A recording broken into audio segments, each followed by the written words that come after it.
네, 우리 이 시간 함께 찬양하기 원합니다. 나는 하나님을 예배하는 예배자입니다. 이렇게 우리 입술로 고백하면서 이 시간 또한 하나님 앞에 온전히 예배드리는 그러한 시간 되기 원합니다. 우리 함께 찬양하도록 하겠습니다.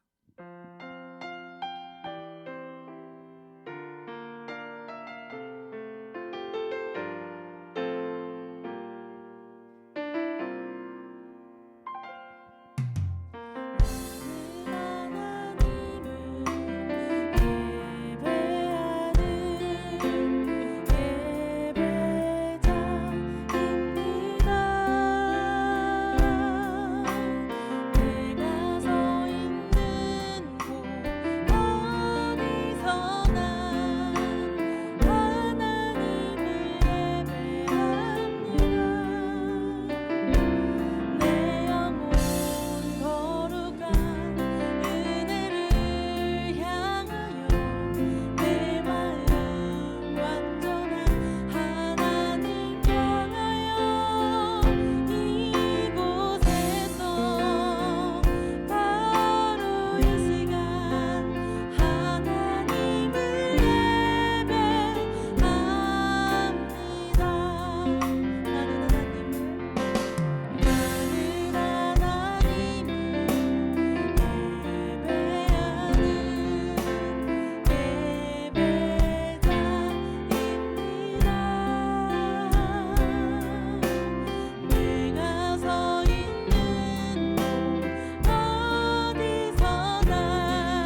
곳에서 바로 이 시간 하나님 앞에 온전히 예배하기를 원합니다. 우리 이 시간에 우리 존귀하신 주님의 이름을 기억하면서 우리 힘차게 박수치면서 찬양하도록 하겠습니다.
제가 일주일 동안 찬양을 묵상하다가 이 찬양이 좀 많이 오래된 찬양인데요. 가사가 너무 확 와닿는 거예요. 되게 오래된 찬양이고 잘 알고 있는 찬양임에도 가사를 제대로 묵상한 적이 있나 싶을 정도로 가사가 너무 아름답고 또 우리의 고백 같아서 우리 함께 이 시간 찬양하기 원합니다. 우리가 이 찬양을 고백할 때 가사를 잘 묵상하시면서 주님 폭풍 속에도 주님만을 붙들고 나아가겠습니다. 이렇게 고백하면서 우리를 늘 바른 길로 인도하시고 보호하시는 그 주님의 사랑을 우리 이 시간 우리의 입술로 고백하면서 우리 함께 찬양했으면 좋겠습니다.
모든 두려움 내 모든 두려움 사라지네 폭풍 속에도 주문 들고 믿음으로 주와 건네 갈보리 언덕 넘어 그 어느 날 주 안에 온전해 되리때 이제 눈물어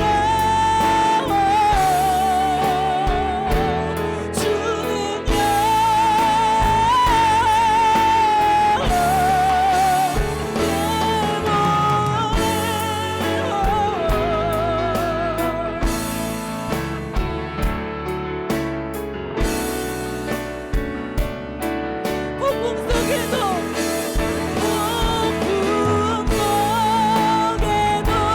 주 붙들고 믿음으로 주와 건네 갈보리 언덕 넘어 그 어느 날주 안에 온전해 되리 폭풍 속에도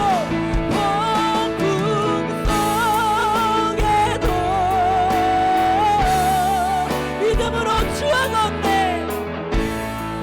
으로 주와 건네 갈보리 언덕 넘어 그 어느 날주 우리 마지막으로 한 번 더 고백하겠습니다. 폭풍 속에도 주 붙들고 폭풍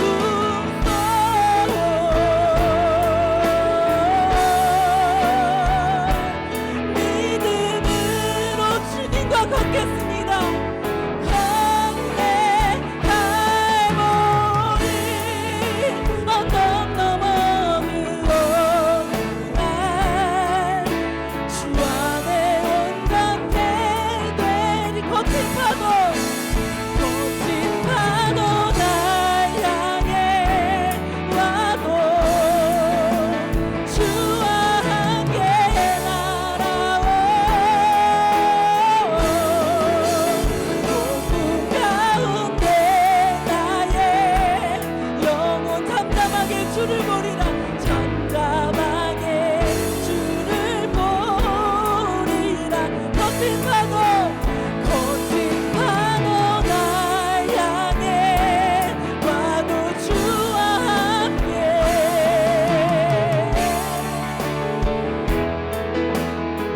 폭풍 가운데 나의 영혼 잠잠하게 주님만을 바라보겠습니다.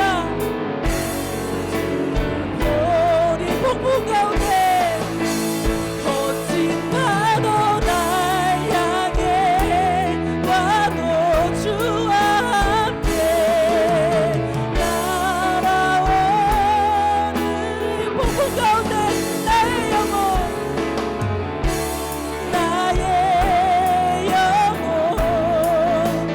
잠잠아 우리 지금 함께 동성으로 기도하실 때 폭풍 가운데도 우리와 함께 하시고 우리의 손을 놓지 않으시는 그 주님의 사랑을 기억하시면서 우리 함께 동성으로 기도하시겠습니다. 사랑의 하나님 감사합니다. 우리가 이제 눈을 들어 주님을 바라보기 원합니다. 그 사랑으로 나를 인도하시고 폭풍 가운데 서 있는 나의 영혼을 붙들어 주시며 하나님 언제나 바른 길로 인도하시는 그 사랑을 기억하기 원합니다. 하나님 우리가 이 시간 주님만을 붙들고 나아가길 원하오니 하나님 우리가 이 시간에 주님만을 만나고 주님만을 회복하며 어떤 길이 될지 그것을 우리가 다시 한번 경험하고 돌아갈 수 있는 것을 주님 인도하여 주시옵소서. 시간으로 와요 주님께 감사합니다.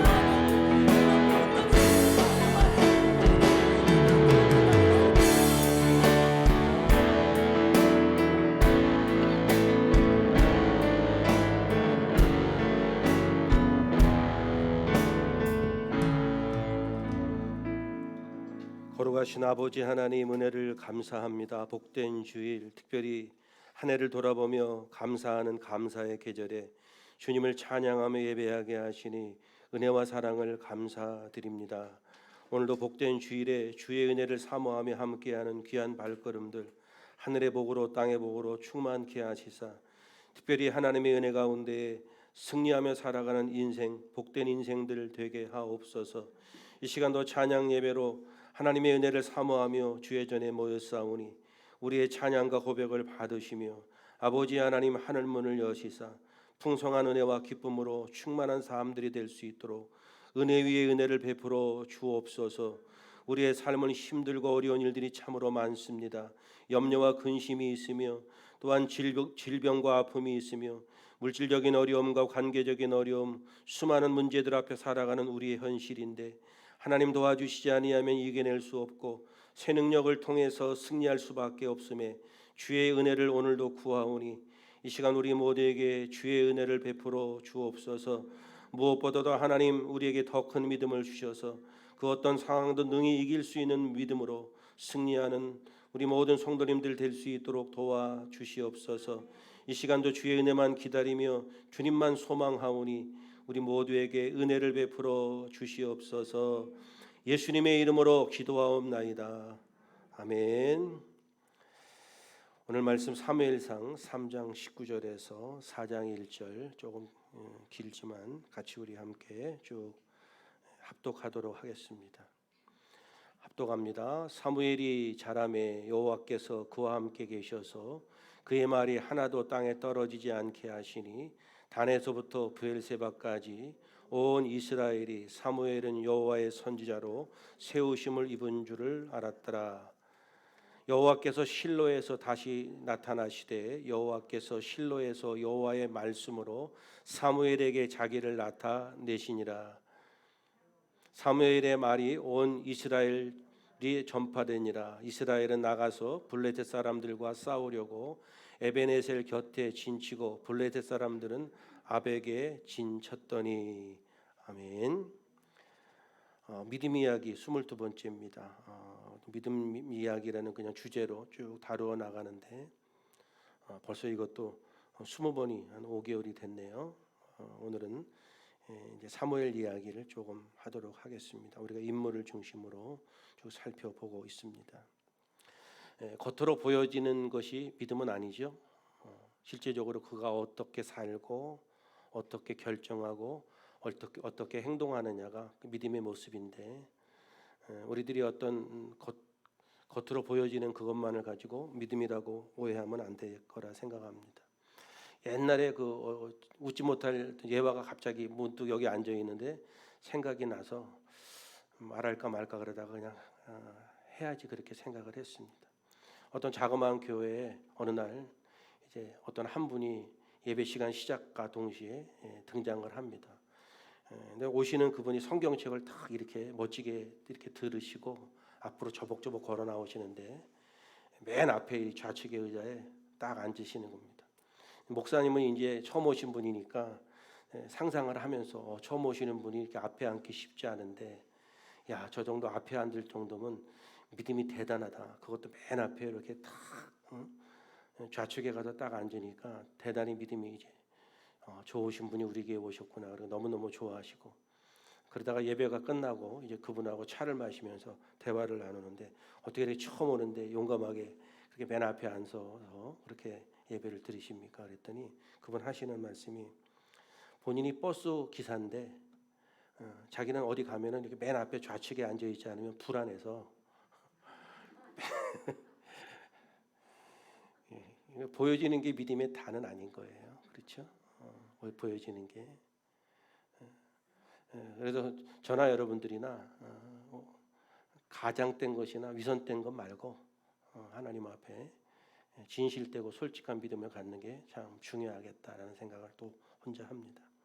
오늘 아침에는 우리가 하나님의 은혜로 그렇죠? 성령이 하나님의 은혜를 알게 하는 것이다. 이렇게 말씀을 나누죠. 어저께 제가 이재영 권사님네 신방 갔다가 잠깐 제 이야기를 했었는데 부끄러운 이야기지만 또 오늘 난 주예배가 아니고 또 찬양 예배니까 같이 이야기를 잠깐 나누려고 합니다. 순간에 제가 하나님의 은혜를 잊어버렸던 순간의 이야기를 하는 거죠. 그 순간만큼은 성령이 저를 인도하시지 않고 육이 저를 인도하는 그 순간인데 그런 일이 저에게 잠깐 있어서 여러분들이 잘 아시는 것처럼 제가 한쪽을 수술을 했잖아요. 한쪽을 다행히 한쪽을 수술하고 한쪽은 괜찮은 것으로 이제 판정이 돼서 한쪽만 수술을 했는데 제 마음 가운데 항상 한쪽이 늘 불편한 게 있었어요. 왜냐하면 제법 이렇게 규모가 계신 분이 털을 잡고 있기 때문에 조금 불편한 마음이 늘 있었는데 이제 지난 제가 지금 수술을 받은 지가 1년 한 2, 3개월 됐나요? 네, 그 정도 됐을 건데 지난주에도 이제 정기 검진이 있어서 정기 검진이 이제 몇 개월마다 한 번씩 하는데 지난주도 제가 정기 검진이 돼서 이제 아침에 가서 한 5시간 동안 이런저런 검사를 이제 전국적으로 쭉 다 받았는데 다 받고 나서 원장님이 좌측에 남아 있는 데가 좀 크기가 커졌다고 조직 검사를 하시고 가셔야 되겠다고 그러더라고요.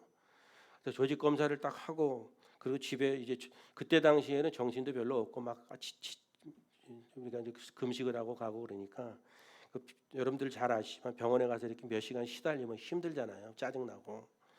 그리고 이제 집에 딱 왔는데 제 마음에 무슨 생각이 확 들었냐면 아유 그때 수술할 때 그냥 이쪽도 그냥 다 했었으면 좋은 거 그랬네 이런 순간적인 생각을 했는데 정말로 1분도 안 돼도 제가 엄청 회개했고 한 주간 동안 정말 회개하면서 한 주간을 살았거든요. 왜 그런가 하면 당시에는 이제 한쪽에만 문제가 있고 한쪽은 아무 문제가 없어서 괜찮다.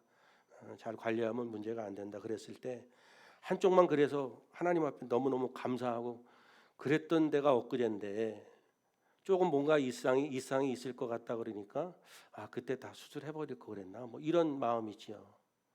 미친 거 아닙니까? 그래서 제가 얼마나 창피하고 하나님 앞에 회개를 하면서도 한 주간 동안 그런 생각을 순간이라도 했던 게 너무 슬프고 좀 죄송스러워서 성경도 더 쓰고 그랬었습니다.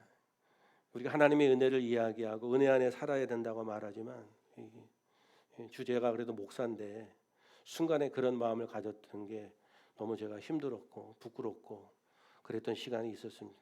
물론 우리는 다 그런 부분들이 있죠. 빨리 그런 부분들에 대해서 이제 깨우치고 제자리로 찾아오는 게 다행이지만 믿음은 100% 믿는 건데 그렇죠? 100% 믿는 건데 그런 부분들이 아직도 예수를 그렇게 믿고 목사가 된 지가 지금 30년이 다 됐는데 아직도 이 모양이니 여러분 그렇습니다. 그래서 또 그럼에도 불구하고 다시 하나님의 은혜로 살고 하나님을 믿는 믿음이 최고라는 것을 다시 느낍니다. 저도 여러분들도 힘내시고요. 주의 은혜로 늘 승리하실 수 있기를 주님의 이름으로 축복합니다. 사무엘 그러면 정말 이 사무엘만큼 특별한 사람은 없죠. 상당히 그가 쓰임 받은 것이 특별한데 또 그를 가만히 들여다보면 그냥 평이해요. 그는 태어날 때부터 은혜로 태어났지만 그의 살아가는 과정 가운데에는 어떤 특별한 고난이나 어려움이 없이 평이해 보여요. 그런데 그를 하나님이 사용하시고 그의 인생에는 상당히 중요한 어떤 시점, 중요한 역할을 감당했던 사람이 사무엘이다라고 우리가 이해할 수 있고요. 그런데 그런 배경에는 사무엘이라는 사람의 믿음, 그 어머니 지난 시간에 살펴봤던 한나의 믿음이라고 하는 것이 그렇게 그들의 인생을 이끌어가고 있다라는 것을 이제 볼 수가 있습니다. 사무엘은 어릴 때부터 잘 아시는 것처럼 엄마가 그 아이를 가졌을 때부터 하나님 앞에 약속을 했고 그리고 그 약속을 이행하는 과정들 가운데 이제 엘리 제사장 밑에서 크게 되는데 어렸을 때부터 하나님으로부터 지도를 받고 하나님으로부터 믿음을 관리받았던 사람 이 사람이 사무엘이에요. 그 부분이 상당히 특별해요. 어린 시절부터 하나님으로부터 특별한 믿음의 관리를 받았던 사람 그렇게 우리가 성경을 통해 볼 수가 있습니다. 젖을 떼자마자 엘리 제사장에게 맡겨지죠. 어머니가 그렇게 맡겼죠. 그 이유는 뭐냐 하면 말 그대로 한나의 믿음이죠. 한나가 잘 아시는 것처럼 그렇게 자신의 생명을 다 내려놓을 만큼 처절한 기도를 드리다가 이제 하나님의 응답을 받죠. 그리고 나서 이제 아이를 얻게 되는데 그때 한나가 하나님 앞에 약속했죠. 그 약속을 이제 지키는 그런 결과가 엘리 제사장에게 그 아이를 맡기는 거죠. 그런 믿음을 가질 수 있었던 그 이유는 하나님이 했던 그 약속을 지키는 거죠. 믿음은 하나님의 약속을 신뢰하는 것이고요. 또 믿음을 행하는 사람들은 약속을 신뢰하고 또 약속한 바를 따르는 것이 믿음을 가진 자들의 모습인데, 약속을 지키는데 현실적으로 보면 젖을 떼자마자 갖다 맡기는 것이 쉬운 일이 아니었다. 왜 그런가 하면 당시에 엘리 제사장의 상태가 그렇게 썩 좋지 않았다. 그리고 그 집안이 하나님으로부터 인정받지 못하는 그런 제사장의 가정이었기 때문에 그 어린아이를 그 엘리 제사장에게 맡기는 것은 만만한 일이 아니다. 그렇죠? 그럼에도 불구하고 그가 그렇게 소중하게 얻은 아들임에도 불구하고 엘리 제사장에게 젖을 떼자마자 맡기는 것은 하나님에 대한 약속이다. 이런 어떤 믿음의 사람들의 이야기를 통해서 또 배우는 거는, 믿음은 그 당시에 여러분 우리가 성경에 보면은 믿음의 계보들이 이어가잖아요. 성경을 보면 노아 홍수 사건 이후에 결국 하나님이 한 사람을 택하시는 그런 인물들을 쭉 이어가는 것이 성경의 역사 아닙니까? 그런데 그 이후에 노아 이후에 등장하는 믿음의 사람들의 이야기들이 뭐예요? 다 그 믿음의 주인공들이 절대적으로 100% 하나님을 신뢰하는 사람들이에요. 처음에는 아닐지 모르지만 믿음의 극치를 이룰 때에는 다 100% 신뢰하는 사람들이거든요. 그게 뭐예요? 믿음의 모델이죠. 그런 사람들에 의해서 믿음의 계보가 이어져 가는 거예요. 항상 하나님이 모델을 보이실 때는 하나님을 절대적으로 신뢰하는 사람들이 등장하는 거예요. 그리고 저나 여러분들은 그런 인물들의 믿음의 모습을 통해서 우리의 믿음이 거기까지 가야 된다는 것을 숙제로 늘 남겨주는 거죠. 그래서 한나의 믿음도 100%예요. 100%라는 표현은 뭐 인간 쪽에도 100%이지만 절대적인 신뢰를 보이거든요. 그래서 그 어린 아이를 온전치 못한 엘리 제사장에게 맡겼다. 그리고 잘 아시는 것처럼 그 자녀들도 엉망이고 여러 가지로 엘리 제사장 자체도 건강하지도 못하고 잘 앞도 보지도 못하고 영적으로 육적으로 노화된 사람인데 그 사람에게 젖을 뗀 아이를 갖다 맡겼다? 뭐예요? 믿음이에요. 그리고 어떤 믿음이에요? 하나님께 약속을 지키는 믿음. 그래서 그런 믿음의 사람들을 통해서 믿음의 원형이 보존돼서 믿음이 계승되어져 나가는 거거든요. 그래서 항상 그렇게 되는 것이고, 우리들의 목표도 거기에 있고, 특별히 이제 우리가 가정에서도 가정 공동체 안에 믿음의 보루가 있잖아요. 믿음의 보루. 한 사람이 있어요. 믿음의 보루가. 막상막하인 사람은 누가 보루일지 모르지만 하여튼 믿음의 보루가 있어요. 그 사람을 통해서 그 가정을 이끌어가는 거거든요. 그 믿음의 보루라고 생각되는 사람들은 그 믿음의 원형을 가질 수 있도록 힘쓰셔야 돼. 그래서 그 가정에 믿음의 계보가 이어져 나가는 거거든요. 그래서 하여간에 그래요. 그래서 실제적으로 우리가 성경에 보면 율법이 거울이라는 표현을 쓰는데, 이 믿음의 모델이라는 것은 율법은 아니지만 어떤 신앙을 가진 사람들, 그 믿음의 표본을 통해서 그들이 거울처럼 우리가 보는 거거든요. 그래서 우리의 신앙을 비춰보고 뭐 그러는 거예요. 교회 공동체 안에도 믿음의 원형들이 많으면 좋죠. 저번의 믿음을 본받으면 좋겠다. 이런 믿음의 원형들이 많으면 좋죠. 그런 여러분들 되시기를 바랍니다. 저분 보면 참 그런 분들이 계시잖아요. 기도 그러면 딱 떠오르는 사람도 있고, 헌신 그러면 떠오르는 사람도 있고, 사랑 그러면 떠오르는 사람도 있고, 이런 것처럼 다른 사람에게 믿음의 거울이 되는 것이 되게 좋겠다라는 생각을 합니다. 자, 어떻게 됐건 사무엘이 엘리 제사장의 집에서 살게 되죠. 여기서부터 이제 반전이 일어나는데, 재미있는 장면은 뭐냐 하면 엘리 제사장에서 집에서 자라는데 엄마가 그 아이를 보낼 때는 뭐예요? 어떻게 됐건 제사장 집에 보내서 거기서 하나님께 드린 아이니까 거기서 훈련을 받고 자라기를 원하는데, 이 엘리 제사장이 누구를 훈련시킬 입장이 아니에요. 지금 지 자식도 훈련을 못 시키잖아요. 지금 제사장 집안임에도 불구하고 지금 콩가루 집안이 돼버렸잖아요. 엉망이잖아요. 그러니까 하나님이 한나가 믿음으로 그 가정에 보냈지만, 그곳에 보냈지만 실질적으로 그 아이를 제사장으로 사사로 훈련시킬 만한 여건이 안 되니까 하나님이 그 아이를 직접적으로 그의 믿음을 훈련시키는 것이 사무엘이라는 인물의 특징이죠. 직접 그렇게 하셔요. 그리고 성경은 그 상황을 뭐라고 표현하는가 하면 하나님의 말씀이 희귀한 때. 하나님의 말씀이 희귀한 때. 뭐야? 하나님이 그냥 말씀도 안 하실 때예요. 어디다가 말할 때도 없는 거야. 제사장한테 말을 해야 되는데 제사장이 말귀도 못 알아듣고 말을 해봐야 지 맘대로 살고, 또 제사장 아들들한테 얘기를 해봐야 엉망진창이고, 하나님이 누구에겐가 말할 수 있을 때가 아니라서 하나님의 말씀이 희귀한 때. 구약 시대에는 믿음의 사람들을 통해서 하나님이 말씀하시고 그 말씀을 전달받은 그 선지자나 그들을 사사들을 통해서 백성들에게 하나님의 말씀을 전달하는데, 그 전달해야 되는 중보자들이 다 무너져 있기 때문에 말씀을 듣지 못하는 시대예요. 그래서 하나님의 말씀이 희귀한 때 그렇게 표현을 하고, 그때 사무엘상 3장에 보면 이에 사무엘이 엘리 앞에서 여호와를 섬길 때에는 여호와의 말씀이 희귀하여 이상이 흔히 보이지 않았더라. 하나님의 음성이 들리지 않는 때예요. 그런데 어느 날 하나님이 사무엘을 부르십니다. 그때 사무엘은 하나님을 본 적도 없고 하나님의 음성을 들은 적도 없을 때예요. 그런데 누군가 자기를 부르는 소리가 들렸어요. 여러분들이 잘 아시는 것처럼 엘리 제사장이 자기를 부르는지 알죠? 그리고 엘리 제사장에게로 달려갑니다. 그랬더니 제사장이 내가 안 불렀는데 그렇게 얘기를 하죠. 부르지 않았다 그러죠. 그리고 똑같이 두 번 그런 일이 발생되는 것을 우리가 성경을 통해서 봅니다. 그때 엘리가 캐치를 하죠. 아, 하나님이 이 아이를 불렀구나. 그러면서 사무엘에게 얘기를 해줍니다. 다시 그 소리가 들리면 하나님이 부르신 거니까 그 음성이 들리는 쪽으로 가라. 응? 하나님이 부르시는 줄 깨달아라. 그렇게 얘기를 해주는 장면이 나오죠. 그래서 결국 하나님의 말씀을, 하나님의 음성을 이제 사무엘이 받게 되는데, 또 재미있는 거는 뭐예요? 그때 무슨 말씀을 주시죠?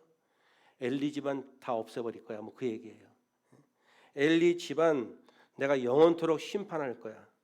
걔네들은 어느 것으로도 속죄함을 받지 못해. 제물로도 속죄함을 받지 못하고 예물로도 속죄함을 받지 못해. 예배를 1000번 드려도 안 되고 돈을 수억 원을 갖다 와도 걔네들은 용서 못 받아. 그 얘기를 이제 하는 거거든요. 뭐예요? 저주의 말씀이죠. 그것을 사무엘에게 엘리 제사장한테 가서 전하라는 거예요. 여러분들에게 이제 그런 말씀이 전해졌어요. 그걸 전하라 그러는 거예요. 그럼 전하기가 매우 쉽겠죠. 정말 어려운 일이죠. 그리고 어린 아이인데 그 아이에게 자기 스승한테, 말하자면 스승인데 그 집에 밥을 먹고 있는데 거기 가서 스승님 집안이 다 망한답니다. 제사를 드려도 안 되고 돈 가지고 와도 안 되고 무엇으로도 안 되고 그냥 다 망한답니다. 그 얘기를 해야 된다는 거예요. 거기서 밥을 먹고 살고 앞으로 여기서 얼마나 더 살아야 되는지 몰라요.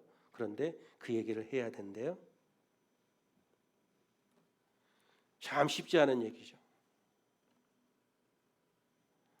결국 얘기를 하게 되는데, 하나님이 그렇게 하신 이유는 뭐예요? 하나님이 직접 얘기해도 엘리가 알아듣지 못하기 때문에 하나님이 사무엘에게 얘기를 하는 거예요. 하나님이 우리에게 끊임없이 얘기하지만 우리가 영적으로 어두워져 있으면 하나님의 말씀을 못 들어요.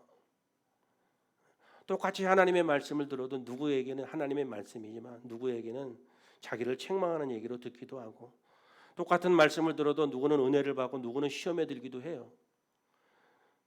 들을 귀가 있는 사람들이 듣는 거예요. 그래서 이 하나님의 말씀이 희귀한 이때 사무엘은 하나님의 음성을 들을 수 있는 준비된 믿음의 사람이고, 엘리는 제사장임에도 불구하고 하나님의 말씀을 들을 귀가 없는 거예요. 아무리 하나님의 말씀이 전달되어도 전혀 반응이 없을 것을 하나님이 아시니까 그에게 말씀을 하시지 않는 거예요. 성경에는 등장하지는 않지만 중간중간에 하나님과 엘리 사이에 어떤 메시지들이 있었겠죠. 엘리가 전혀 반응이 없었겠죠. 알아듣지 못했겠죠. 영적으로 둔해서. 그래서 말씀을 듣고 전해야 되는 사람이 말씀에 대한 반응이 없으니까 하나님의 말씀이 희귀한 때가 돼버린 거거든요. 그래서 결국은 사무엘을 통해서, 어린 사무엘을 통해서 제사장 엘리에게 말씀을 전달하는 거예요. 3장 18절에 보면 사무엘이 그것을 그에게 자세히 말하고 조금도 숨기지 아니하니 그가 이르되 이는 여호와시니 선하신 대로 하실 것이라 하니라. 사무엘이 뭐라고 말했냐면 자세히 말했다. 조금도 숨기지 않았다. 그대로 얘기했다 그래요. 그랬더니 뭐라고 말하냐면 여호와이시니 선하신 대로 하실 것이니라 하니라. 이 대답이 참 묘해요. 선하신 대로 하실 것이라 하시니 느낌이 어떻게 받아요? 그렇게 얘기를 했어도 그렇게 하지 않을 것이다라고 하는 막연한 기대감, 또 하나는 자포자기, 그런 느낌도 있어요. 사실은 그 마음을 정확하게는 이해할 수는 없지만 그냥 그래도 하나님이 선하게 할 것이다라고 하는 그런 막연한 기대감이 더 큰 거는 사실일 것 같아요. 근데 하여튼 그런 상황이 벌어졌어요. 그리고 엘리 제사장뿐만 아니라 그 당시에는 하나님의 음성을 들을 수 있는 한 사람이 없는 시대예요. 그거를 지금 묘사하고 있는 거거든요. 하나님의 말씀을, 음성을 들을 수 있는 사람이 한 사람도 없는 시대. 그런데 어린 사무엘임에도 불구하고 그 음성을 듣는 거죠. 그런 상황을 지금 이야기하고, 그렇게 하나님의 음성을 듣는 것에 대한 그 귀, 그 영적 귀, 그 믿음의 배경이 어디에 있어요? 한나에게 있고 그 다음에 사무엘에게 있는 거죠. 더 기본적으로는 이제 한나라라고 하는 여인의 믿음의 기초 위에 사무엘이 등장하니까 하나님의 말씀, 하나님의 음성을 들을 수 있는 그 영적 귀가 어디에 근거해요? 믿음에 근거하는 거예요. 여러분, 하나님을 신뢰하되 온전히 신뢰하면 하나님이 우리에게 말씀하시는 것을 늘 우리가 받을 수 있어요. 감동으로, 그렇죠? 요즘 시대는 뭐 음성이 아니지만 감동이죠. 그래서 하나님의 은혜 안에 살아가는 사람들은 조금만 하나님이 터치해 주시고 이렇게 조그만 어떤 저거 하셔도 감사함을 늘 느껴요. 감사함을 늘 느껴요. 그리고 영적으로 그렇게 예민하게 살아가야 돼요. 순간순간 작은 것 하나 우리가 놓치지 말고 하나님이 내 인생 가운데 함께 하시고 나를 인도하신다는 영적 감각이 늘 주님의 음성에 귀를 기울여 살아가는 삶의 태도거든요. 그래서 결국은 한 사람이 없는데 사무엘이 그 사람이에요. 그 바탕에는 뭐가 있다고요? 어머니 한나가 있다. 하나님의 약속을 신뢰하고 약속을 지키는 믿음을 가졌던 그 어머니의 믿음이 있다. 젖을 떼자마자 그 아이를 제사장의 집에 갔다가 하나님 앞에 약속을 지키는 하나님에 대한 전적인 신뢰. 엘리는 신뢰할 수 없어도 하나님을 신뢰하니까 그렇게 행동하는 믿음이죠. 그런 믿음이에요. 그런 믿음 갖기를 주님의 이름으로 축복합니다. 여러분, 하나님에 대한 절대적인 신뢰는요, 우리가 현실에 치우치거나 육에 치우치지 않는 거예요. 사람들은 믿음을 이야기하면서 자기가 충분히 공감하고 이해하는 범위 내만큼 믿음의 행동을 하려고 그래요. 그렇지 않아요.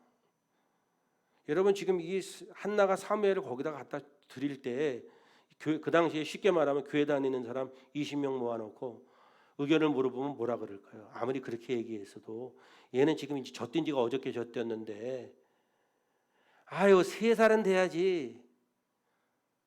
어떤 장로님은 5살은 돼야 된다고 말하고 또 담임 목사님은 한 수를 더 써서 아무리 그렇게 얘기해도 그렇지 초등학교는 들어갈 나이가 돼야지 이렇게 얘기할 수도 있죠.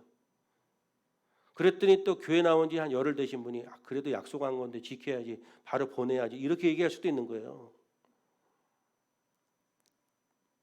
한나의 믿음을 기초로 하고 있어요. 여러분, 한나는 하나님 앞에 기도해서 사무엘을 얻죠. 하나님이 응답해 주신 거예요. 그렇죠? 이 아이는 하나님이 주신 것이죠. 하나님이 나에게 이 아이를 주시면 주신 아이로 하나님 앞에 어떻게 하겠다는 약속을 약속을 했는데 하나님이 주셨잖아요. 하나님도 약속을 지키셨으니까 자기도 약속을 지켜야 되는 것이 믿음이잖아요. 그 믿음을 기초로 사무엘이라는 인물이 있고요. 당시에 하나님의 말씀이 희귀한 시대에 사무엘에게 그 말씀이 전달되는 것은 한나의 믿음을 기초로 해요. 그 믿음은 뭐예요? 전적으로 하나님을 의지하는 거예요. 전적으로 하나님을 의지하는 거예요. 하여간에 사무엘은 자신의 스승에게 하나님 말씀하신 것을 하나도 빠짐없이 빼놓지 않고 전달합니다. 그리고 재미있는 것은 그 사건 이후에 하나님이 사무엘의 믿음을 본격적으로 키워가시는 장면이 쭉 나와요.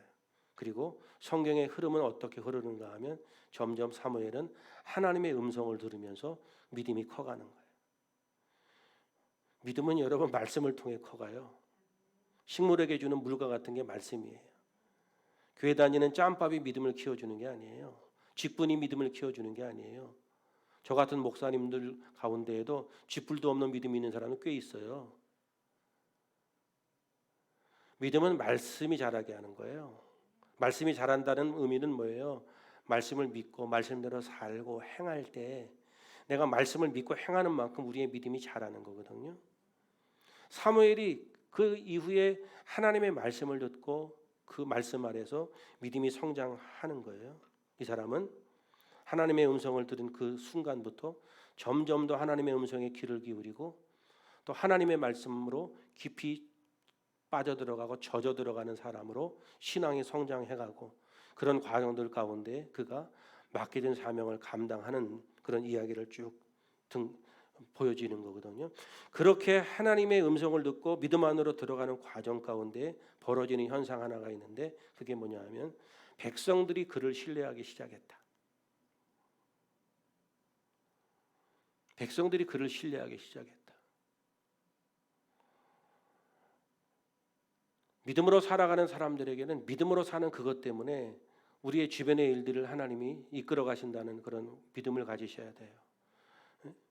어떤 상황 가운데에도 흔들리지 말고 믿음을 지키며 나아갈 때 우리의 많은 어떤 현실과 그런 상황들이 지나고 나면 어떤 추억처럼 또 그 가운데 하나님의 역사하심이 있었던 것처럼 고백될 수 있거든요.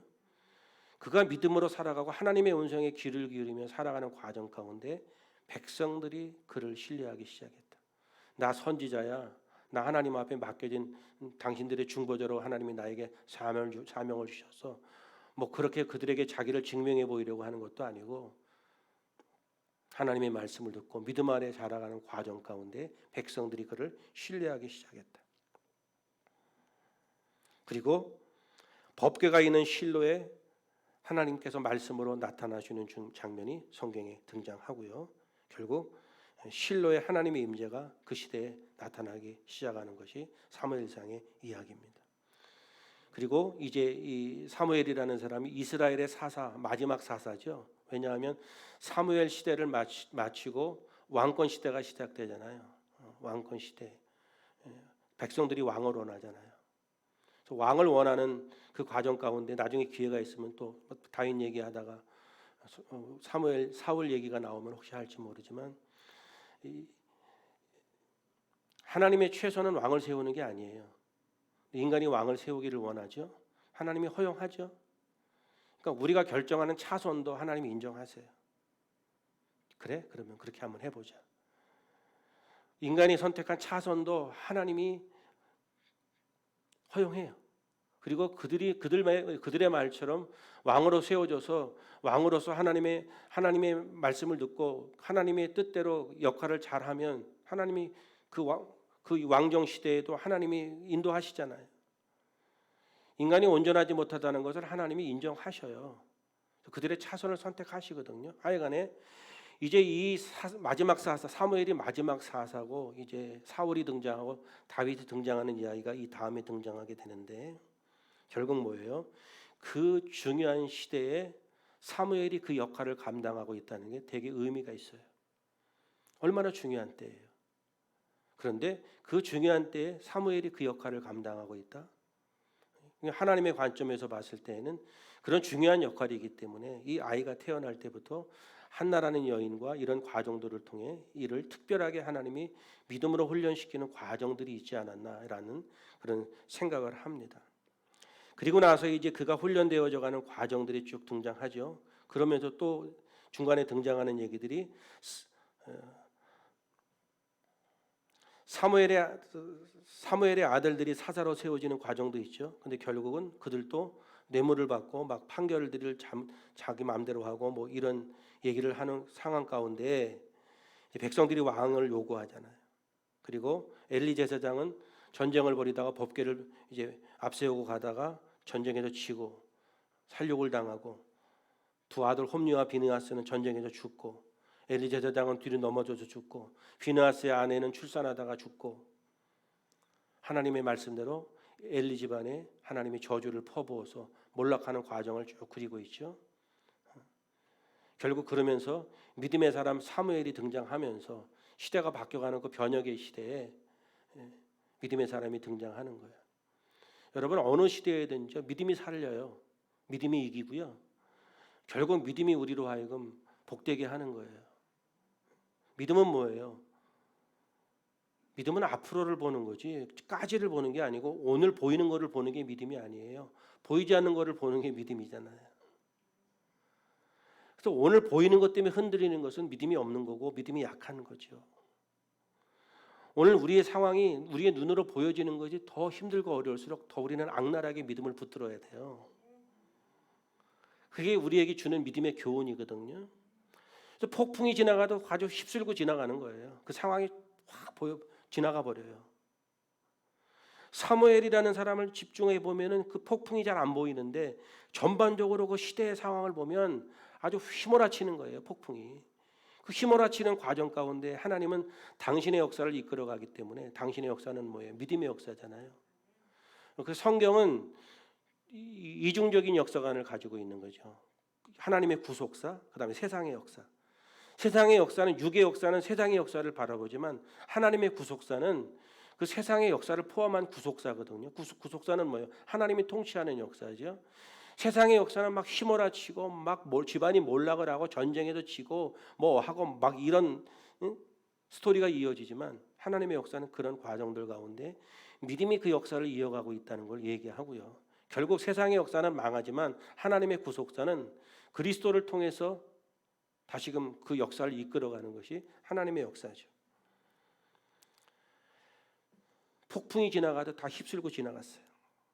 그리고 나서 믿음이 이기는 것처럼 하나님이 사무엘을 통해서 이스라엘을 다스리기 시작해요. 사무엘이 이스라엘을 다스리면서 시작하는 그것이 우리가 잘 아는 것처럼 미스바에서 모이게 하는 사건이 사무엘 시대를 여는 거죠. 사무엘 시대가 열리면서 사람들을 다 미스바로 모이게 해요. 거기에 보면 이제 물을 길어서 막 붓는 장면이 나오죠. 물을 길어서 붓는 건 마음을 쏟아 붓는다는 거죠. 거기에 모여서 사람들이 금식하고 기도하고 막 그런 장면이 등장해요. 그러면서 그 이야기 가운데 또 하나가 뭐예요? 모든 백성들이 다 미스바에 모였다는 소식을 누가 들어요? 블레셋 사람들이 들어요. 블레셋 사람들이 듣고 어떻게 해요? 저것들 단체로 모여 있는데 저거 아주 그냥 한 번에 모여 있는 상태에서 아주 깔끔하게 보내야지, 이 계획을 딱 세우는 거예요. 이게 뭐예요? 육의 역사죠. 세상의 역사죠. 블레셋이 저들이 다 모여 있을 때 아주 머리 아픈 놈들 저것들 이번에 싹 쓸어서 싹 없애버리고 쟤네들 가지고 있는 거 다 뺏어와야지. 절호의 기회라고 생각하죠. 그래서 이스라엘 백성들이 모여 있는 미스바를 포위하죠. 근데 사무엘이라는 사람이 하는 행동은 뭐예요? 전투를 준비해라 이런 얘기 안 해요. 왜? 영의 사람이거든. 믿음으로 산다는 것이 어떤 것인지를 보여주는 거거든요. 우리는 열심히 믿음 생활을 하다가도 육적인 문제가 다가오면 육적인 형태로 반응을 보이는 게 우리의 연약함이거든요. 그런데 사무엘은 전쟁을 벌이라는 준비를 얘기하지 않고 쉬지 말고 기도하래네요. 이게 여러분 얼마나 어리석고 세상으로 봤을 때는 바보 같고 그런 행동이에요. 예수 믿지 않은 사람들이 교회를 향해서 예수 믿는 사람을 향해서 저주를 퍼붓는 요즘 시대에 너무나 기분 나쁘고 자존심 상하고 막 그런 불편한 시대에 살고 있잖아요. 얼마나 이런 모습을 보면 바보 같다고 생각하겠어요. 기도하라 그러면. 백성들로 하여금 기도하게 하고 하나님 앞에 번제를 드려요. 제사를 드려요. 그때 하나님이 우레를 발하셔서 블레셋 사람들을 이제 물리치게 되는 장면이 나오죠. 가만히 성경을 보다 보면 재미있는 흥미로운 사건은 뭐냐면, 이 사건을 통해서 뭐가 느껴지나요? 사무엘에 대한 리더십이 쏠리는 거죠. 사람들이 사무엘을 신뢰하기 시작했고 선지자로 인정하기 시작했지만 하나님이 뭐예요? 거기다 굳히기 들어가시는 거지. 백성들이 다 모이는 상태에서 블레셋이 쳐들어왔는데 하나님은 이 사무엘이 기도하게 하고 제사를 드리는 이 태도를 취하니까 하나님이 그들을 우레를 내리셔서 블레셋 군대를 물리쳤다. 이게 누구에게 힘이 되는 거예요? 사무엘에게는 엄청난 백성들에게 있어서의 리더십을 보여주게 되는 사건이죠. 배후에 누가 있죠? 하나님이 계시죠. 적군이 쳐들어와서 생명의 위협을 당하는 위협에도 믿음으로 살아가는 사람들은 결국 하나님이 승리케 하신다는 거죠. 이 하나님에 대한 경험이 사무엘은 물론 이스라엘 백성들에게 엄청난 힘이 되고 에너지가 되는 거죠. 여러분, 믿음으로 선택한다는 것은 되게 만만한 일은 아니지만 그 믿음의 선택이 우리를 승리하게 하고 이기게 하는 거거든요. 하나님은 하나님에 대한 온전한 신뢰, 주님을 온전히 따르는 사람들을 하나님이 원하시고 그들을 통해서 그 믿음의 보루들을 통해서 하나님이 당신의 역사를 이루어 가신다는 것을 우리가 말씀을 통해 배우게 됩니다. 이 사건이 있고 난 이후에 블레셋이 굴복을 합니다. 그리고 블레셋에게 빼앗겼던 땅을 다 회복합니다. 그냥 가만히 있었는데 지들이 쳐들어와서 얻어 터지고 뺏어갔던 거 다 뱉어내고 믿음이 회복되니까 하나님이 잃어버렸던 것들을 다 찾아오게 하시는, 믿음이 모든 것을 이기게 하고 승리하게 하고 복을 받게 하는 장면이 등장하죠. 또 이런 과정 가운데 아까도 잠깐 말씀드렸지만 백성들이 왕을 요구했죠. 왕정 정치 체제를 요구하는 겁니다. 그래서 하나님이 사무엘이 하나님께 여쭈어요. 그랬더니 하나님이 인간들의 차선적인 선택을 허용하셔서 사울이라는 청년을 이제 등장을 시킵니다. 그래서 결국 사울을 왕으로 옹립하는데 처음에는 사람들이 다 좋아했죠. 겸손하고 모양새도 너무 좋고 다 좋아했는데 결국은 그가 하나님 앞에 불순종하고 하나님 앞에 월권하는 행동을 보이고 그러면서 이제 다윗이라는 소년이 등장하고 다윗이 기름 부음 받은 사건이 등장하죠. 이런 이스라엘 역사의 상당히 중요한 이때에 사무엘이라는 사람의 인생이 거기에 담겨져 있다는 것은 매우 의미 있는 거예요. 이 시대, 사사 시대를 마감하고 왕정 시대를 이어가는 그 중요한 시대에 사무엘이라는 사람이 그 맥을 이어가고 그가 하나님 앞에서 중보자로서 그 역할을 감당하고 있다. 가만히 이렇게 보면 사무엘이라는 사람은 밋밋해요. 특별한 고난이 있었던 것도 아니고 그 사람 인생 자체를 보면 그냥 평이해 보여요.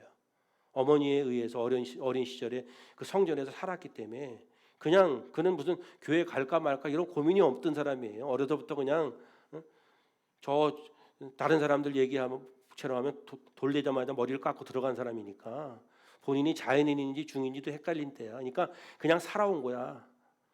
우리 아이들도 그냥 태어날 때부터 그냥 태어나니까 교회 아닙니까? 교회가 놀이터고 그냥 교회를 늘 다녔기 때문에 그냥 학교는 안 가도 교회는 가는 거 아니에요? 그런데 이 시대는 더한 거죠. 이 시대는 그런 과정 가운데 하나님이 이제 사무엘의 믿음을 사용하는데 그 사무엘의 믿음을 이야기할 때에는 한나의 이야기가 같이 포함되어져서 그 과정, 그 연장선상에 사무엘이라는 인물이 등장한다. 여러분, 믿음은 그냥 막연한 것이 아니고요. 100% 하나님을 신뢰하는 믿음이 우리의 믿음의 목표인 거예요. 하나님을 온전히 절대적으로 신뢰하는 그 믿음, 그것이 목표가 돼서 우리의 믿음이 점점 더 커가고 그 커가는 과정 가운데에 뭐가 있다고요? 하나님의 말씀이 있는 거예요. 말씀에 귀를 기울이고 그 말씀대로 살려고 하는 그런 우리 애씀 또 그리고 실천하고 행동하는 그것을 통해서 하나님의 역사하심을 경험하게 되는 것이다. 여러분, 우리가 인생을 살아가면 여러 가지 일들이 있죠. 하나님의 일을 하다가도 그렇고 또 살아가면서 많은 관계들을 통해서 우리가 힘든 일도 겪고 경제적으로도 어려움을 당하고 그러잖아요. 경제적으로도 여러분도 어려움 당하시잖아요. 우리가 인생 살아오면서 그런저런 많은 일들이 있잖아요.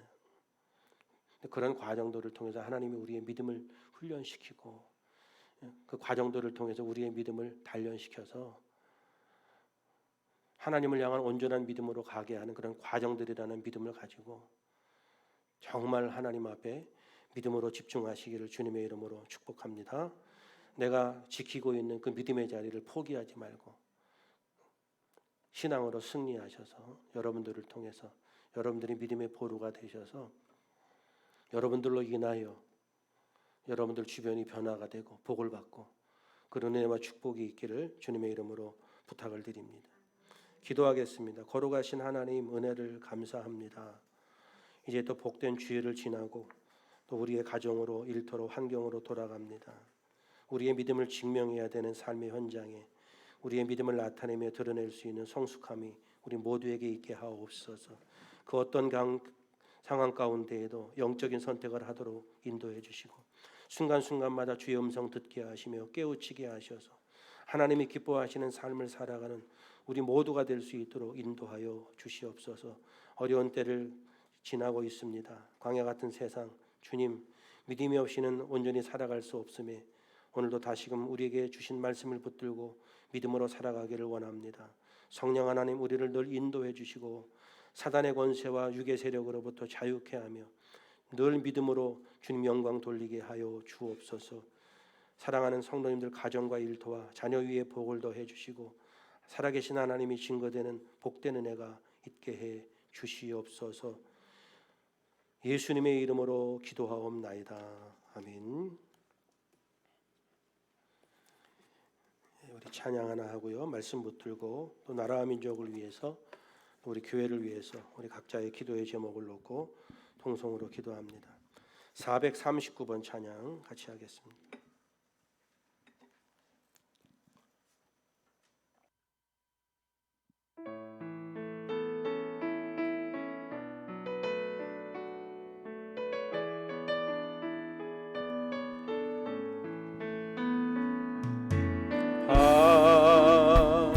하나님은 우리의 피난처가 되시며 환난 중에 우리의 힘과 도움이 하나님은 우리의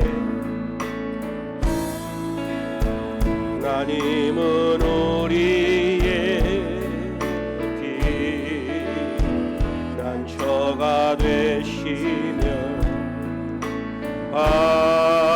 환난 중에 우리의 힘과 도움이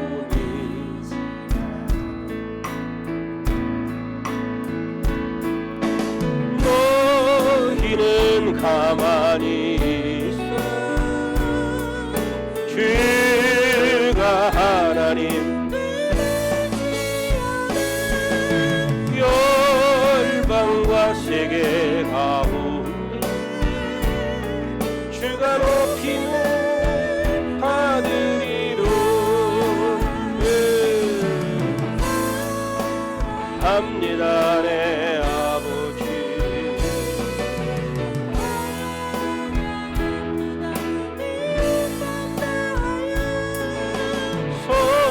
선포합니다.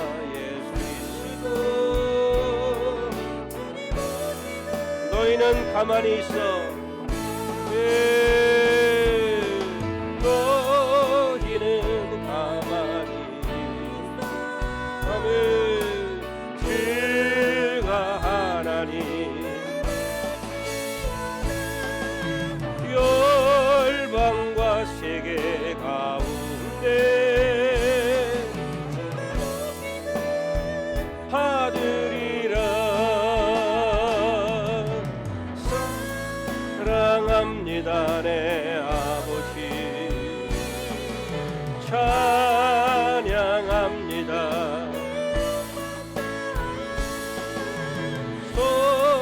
선포합니다. 예수 그리스도 아멘. 통성으로 기도합니다. 거룩하신 하나님 은혜를 감사합니다. 이 시간도 주님 앞에 나와 예배한 우리 모두에게 주의 자비와 긍휼을 베푸시고